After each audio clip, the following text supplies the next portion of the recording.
Check out carmarshal.com. The link is in the description. They help support us. What she said last time, I'm going to tell you. I will tase you. Do exactly what she tells you to do. Take your tongue ring out and hand it to me. I'm here. It sticks with me like it was yesterday. I remember everything. I can remember the faces of the guards. I remember, what they look like. I want to go to sleep, man. I just want to go to sleep. That's what she said. Just let me go to sleep. I felt really embarrassed. And I felt like crap. Listen, this is the last time. I don't care, man. Taste my stomach. All right. Oh. Lay down on the ground. Oh. Lay down on the ground. Now do exactly what she tells you to do. Do not How resist her in any way, or I will get you again. Like, it hurt really bad. It burned. Like, I was on fire. Like, my chest was on fire. It hurt really bad. Take your tongue ring out. I can't. I need something to take it out with. It's slippery. I can't. Please give me some tissue. That's all you had to do. I feel like you should use a taser if someone is charging at you or threatening your life, or to get them to go down. I don't think you should use a taser for somebody that's not doing anything, unlawful. Like, I'm not breaking the law. I just couldn't get my tongue ring out. Oh my God! Why you tase me? Why you tase me? Take your pants off. I'm about to have a seizure, guys. I'm trying.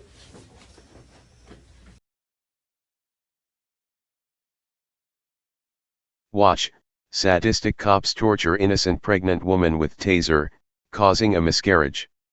A pregnant woman was tasered for not removing her tongue ring fast enough. She had committed no crime and the taser was used as torture. By Matt Agarist, December 7, 2017. Columbus, OH. When Martini Smith got enough courage to fight back against her abusive boyfriend, she never thought it would end up with her being locked in a cage and tortured by police with a taser. However, that is exactly what happened, and the horrifying moment that subsequently led to her losing her unborn baby was captured on video.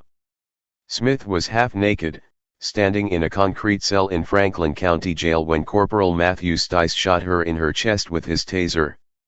Her crime? She couldn't remove her tongue ring fast enough. "Take the tongue ring out," Deputy Shonda Arnold said. However, Smith was struggling as her hands had been cuffed behind her for 6 hours and her numb fingers couldn't grip the stud to unscrew it. She pleaded with police to get her a paper towel so she could get traction on the ring, but they refused. "I will tase you," barked Stice. "I just want to go to sleep," Smith cried. Instead of getting the helpless pregnant woman a paper towel to help her remove the tongue ring, Stice barked his warning again and then shot the taser directly into Smith's bare chest. Advertisement. The surge of debilitating electricity caused the mother to collapse into the concrete wall and then to the floor. Smith cried out in agony, gasping as she tried to maintain a bit of her humanity while being tortured half naked by a male cop. "Why did you tase me?" she moaned. "I wasn't harming nobody. I can't just take it out." Just 5 days later, Smith would have a miscarriage. Read more. NYPD assault arrest musician for playing a song even after verifying he hadn't broken any laws. "It stays with me like it was yesterday," Smith told Reuters of the taser's pain and the memory of her loss of the child. Once police got all the facts of the case, the charges against Smith for fighting back against her abusive boyfriend were dropped. She was entirely innocent. Those who pay attention and fight for police accountability know that Smith's case is hardly an isolated incident. "Don't break the law and you have nothing to worry about," the police apologists say. However, Smith had broken no law and was merely acting in self-defense against a man who beat her. Instead of getting the help she needed from police, Smith was kidnapped, locked in a cage, and tortured by them to the point of losing her baby. In a scathing report, Reuters draws attention to this problem of cops torturing people with tasers. Reuters identified 104 deaths involving tasers behind bars, nearly all since 2000, 10% of a larger universe of more than 1,000 fatal law enforcement encounters in which the weapons were used. Some of the in-custody deaths were deemed multifactorial, with no distinct cause, and some were attributed to pre-existing health problems. But the taser was listed as a cause or contributing factor in more than a quarter of the 84 inmate deaths in which the news agency obtained autopsy findings. Of the 104 inmates who died, just 2 were armed. A third were in handcuffs or other restraints when stunned. In more than 2/3 of the 70 cases in which Reuters was able to gather full details, the inmate already was immobilized when shocked, pinned to the ground or held by officers. Tasers have high potential for abuse behind bars, U.S. Justice Department consultant Steve Martin, a former general counsel for the Texas Department of Corrections who has inspected more than 500 U.S. prisons and jails, told Reuters. When you inflict pain, serious pain, for the singular purpose of inflicting pain, not to accomplish a tactical objective, what is that? It meets the definition of the legal standard of excessive force, but it's also torturous. Read more.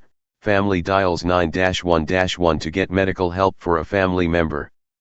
Cops show up instead, kill her. Highlighting the torturous nature of deploying a taser to inflict pain and punishment, in Smith's case, it did nothing to remedy the problem with her tongue piercing. It only served to torture an innocent woman, and its results were deadly. Sadly, this problem only seems to be getting worse. As TFTP reported earlier this year, an 18-year-old kid was tied down to a chair and tortured for being suspected of selling drugs. The video of the incident highlighted this disturbing practice. In the extremely disturbing video, Cheatham County Sheriff's deputies are seen holding Jordan Norris down with a gag while another deputy sadistically and repeatedly deploys the taser. Naturally, Norris squirmed as the electricity ran through his body. His movement seemed to provoke the deputies, who responded with more taser strikes. At one part in the video, you can hear a deputy tell Norris, "I'll keep doing that until I run out of batteries." Norris said he remembered deputies asking him, "Do you want me to do it again? We got a whole bunch of batteries we can drain into you pretty much. We will do it over and over until we have no more."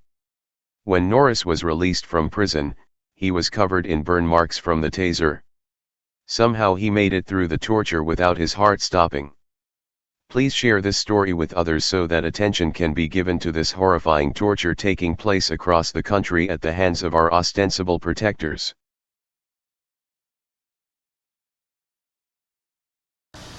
Hey Charlotte County, this is Charlotte County Cop Watch, and I wanted to explain what fair use is. You can use pieces of news articles if you're doing it for news reporting, you have commentary, and you're doing it for education purposes. So that's what fair use is, as you can see right here.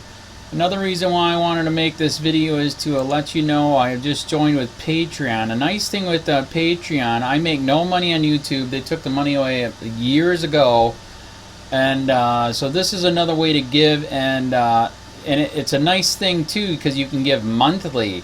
You can give $1, $5, $10, whatever. I do 4 to 5 hours a day on trying to wake the sheeple up on how corrupt it is and different ways that you can fight the corruption. So Patreon is a way that you can do it, and then of course the old way is still there. Donate to Sheriff County Cop Watch with PayPal or credit card. So keep that in mind. 4 to 5 hours a day. I make no money, but the corruption happened to me and I'm sick of it, so I'm trying to wake people up. But my wife would love it if if we could get some help out there. There's 47,000 subscribers. Just think if each one of you subscribers just gave let's say actually yes, $1 a month. 47,000 subscribers gave $1 a month. That would be awesome. That's not going to happen. But anyways, that would be great if it did happen. But do the math in your head. Just think about it. Like I said, 4 to 5 hours a day. I get no money from YouTube. YouTube has gone nuts. You can't do anything anymore. They're taking the money away everywhere. So these are a couple different ways that you can still help out with all this time that I put in. And as you know, I'm in a special situation where, at least I can do it, 4 to 5 hours a day. We have a cleaning company during the day. That's what allows me to do this, and we're debt free. So this is my hobby. I don't go fishing and all that other crap. I try to save the world. So help me out to make the wife happy, man. In fact, if you guys did give $1 a day, and there was 47,000 of you, and you did it, and each of you gave $1, and that was every month, oh my God, yes, I could quit. I could start suing them. Another idea too that we have is, if I got some funds, we could actually contact everyone that has been ticketed and or arrested and put in jail and start sending them postcards to let them know we're here, and to see if everything went all right, and if it didn't, find out their story. So we could even do more investigations and more lawsuits. Lawsuits take money. So just think about that. 47,000 of you so far right now. $1 a day. $1 a month on Patreon, or $5 a month Patreon, 10, 20, whatever. Just do the math in your head, help out. This is a lot of work every single day. Thanks.